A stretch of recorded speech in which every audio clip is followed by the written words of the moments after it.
Radhe friend, जैसा कि हम सभी जानते हैं शिवरात्रि एक बहुत बड़ा पर्व होता है शिव जी की भक्ति के लिए। तो जितने भी शिव जी के भक्त होते हैं महाशिवरात्रि को धूमधाम से मनाते हैं। महाशिवरात्रि में शिव और माता पार्वती की सेवा अर्चना आराधना करने से आपके गृहस्थ जीवन में सुख सौभाग्य और समृद्धि बरसती है। कहते हैं शिवरात्रि के दिन यदि आप शाम के समय 5 से लेके 5:45 के वक्त आप एक दिया भी प्रज्वलित कर देते हैं शिव मंदिर में, तो परमेश्वर आपके सुखी जीवन में आपकी जितनी भी मनोकामनाएं हैं उन्हें पूर्ण कर देते हैं। अब आपको दिया किस तरीके से लगाना है, शिवरात्रि के समय जिस तरीके से आप उपास करते हैं, भगवान शिव और माता पार्वती की आराधना करते हैं, उसको तो आपको करना ही है। पर एक जो समय होता है, जैसे मैंने आपको बताया 5:45 का जो समय है, ये एक महालक्ष्मी के आने का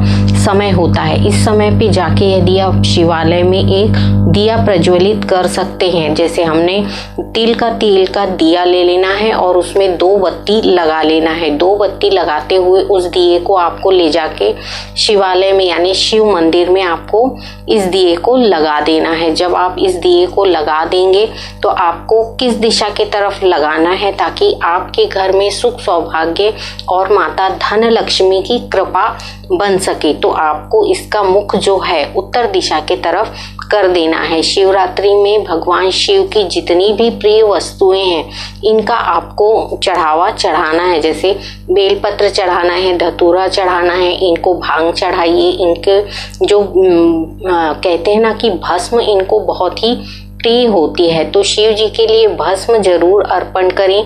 इसके अलावा गौमूत्र आप चढ़ा सकते हैं। इसमें आप बेलपत्र में चंदन लगाते हुए, शहद लगाते हुए, अपनी मनोकामनाएं बोलते हुए यदि 11 बेलपत्र अर्पित कर देते हैं शिव जी को, तो आपकी जैसी भी मनोकामनाएं होंगी वो शिव जी उस दिन पूर्ण कर देते हैं। कहा जाता है कि शहद का यदि इनको समर्पण किया जाए, यदि शिव जी के ऊपर शिवलिंग पर आप इस दिन शिवरात्रि के दिन ठीक 5:30 बजे यानी 5:45 पे आपको दिया भी लगाना है और शिव जी की शिवलिंग पर आपको शहद अर्पण करना है। जब आप शहद चढ़ा देते हैं उसके उपरांत जो स्वच्छ जल आप लेके गए हैं उससे आपको शिवलिंग को पूरा स्नान करा देना है और इनका श्रृंगार करना है। शिव जी का सफेद पुष्प से आपको श्रृंगार करना है। सफेद पुष्प ले लीजिए, इतने लीजिए कि आप पूरा श्रृंगार शिव जी का कर सकें।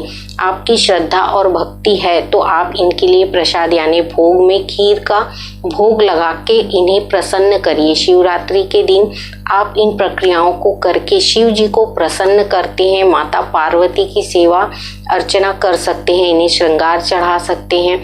जब शिवरात्रि के दिन आप ये सारी प्रक्रियाओं को करते हैं, इन उपायों को करते हैं, तो देखिए आपके बड़े से बड़े जो काम हैं वो सफल होना शुरू होते हैं। शिव जी और माता पार्वती हमारे गृहस्थ जीवन में सुख सौभाग्य और समृद्धि को देते हैं। जब शिव और माता पार्वती हमारे गृहस्थ जीवन में सुख सौभाग्य और समृद्धि देते हैं तो हम इनके लिए इतना तो कर ही सकते हैं। जब हम इनके श्रृंगार के लिए पुष्प ले जाते हैं, लोटे में जल लेके जाते हैं, या फिर आप इनकी भोग की सामग्रियां ले जाते हैं जो इन्हें प्रिय है, भगवान और परमेश्वर जो हैं वो सिर्फ भाव देखते हैं। आपके भाव के भूखे होते हैं कि मेरा ये भक्त मेरे लिए कितना विचार करता है। तो जब हम भावनाओं के साथ शिव जी की आराधना करते हैं, पूजा करते हैं, उनको समर्पण करते हैं अपने भावों को, देखिए वस्तुएं कितनी भी हम चढ़ा दें, चाहे हम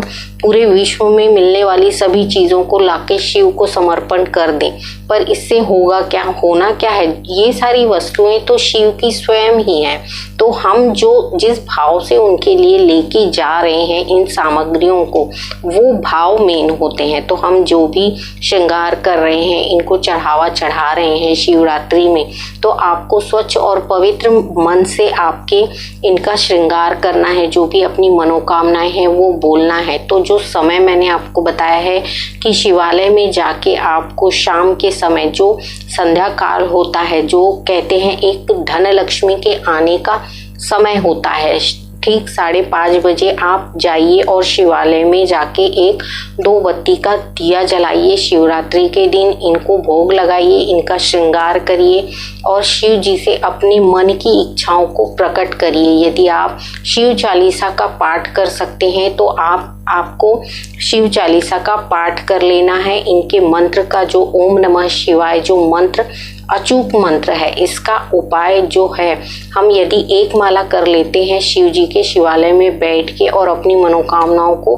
बोल देते हैं तो ये शिव जी हमारे लिए सारे कार्यों को करना शुरू करते हैं। हमेशा मैंने आपसे कहा, शिव जी की पूजा अर्चना उपासना करते हैं तो नंदी को आपको छोड़ना नहीं है। जो नंदी होते हैं इनके एक ऐसे भक्त हैं शिव जी के, तो ये हमारी जो मनोकामनाएं हैं वो शिव जी तक पहुंचाते हैं। जब भी आप इनकी पूजा करते हैं तो नंदी के ऊपर आपको जल अर्पित करना है, एक बेलपत्र रख देना है इनके मस्तक पे और अपनी मनोकामना बोल देना है। जब आप एक बेलपत्र इनके मस्तक पे रखते हुए इनसे अपने भाव को व्यक्त कर देते हैं, मनोकामनाओं को बोल देते हैं, तो ये शिव जी तक ये सारी चीज़ों को पहुंचा देते हैं। तो इस शिवरात्रि में आपको सभी चीज़ों को शिव जी को अर्पण करना है। ये महायोग है शिवरात्रि, महाशिवरात्रि जो पड़ती है ये हमारे लिए सुख सौभाग्य और दाम्पत्य जीवन, कहते हैं ना, वैवाहिक जीवन को सुखमय बनाने के लिए इन प्रक्रियाओं को हमें करते चलना चाहिए। जब हम शिवरात्रि का उपास करते हैं, शिव जी की पूजा अर्चना करते हैं, उनको भोग लगाते हैं, उनकी जो पसंद की वस्तुएं हैं ये हम भोग में इन्हें लगा देते हैं तो शिव जी प्रसन्न होते हैं। तो शिवरात्रि में आपको शिव मंत्रों का उच्चारण करना है। ओम नमः शिवाय का उच्चारण कर सकते हैं, नमः शिवाय ओम का उच्चारण कर सकते हैं। मंत्रों को उच्चारण करेंगे तो आपको 5 मिनट या 7 मिनट बैठते हुए ध्यान साधना में इस मंत्र को जपना है। जब आप जपते हैं तो ये मंत्र इतने पावरफुल होते हैं कि हमारे शरीर को, हमारे दिमाग को, हमारे माइंड को रिलैक्स कर देते हैं। जब हमारी बॉडी रिलैक्स हो जाती है तो हमें क्या होता है, सही और गलत का जो देखा होता है वो हमें समझ में आने लगता है।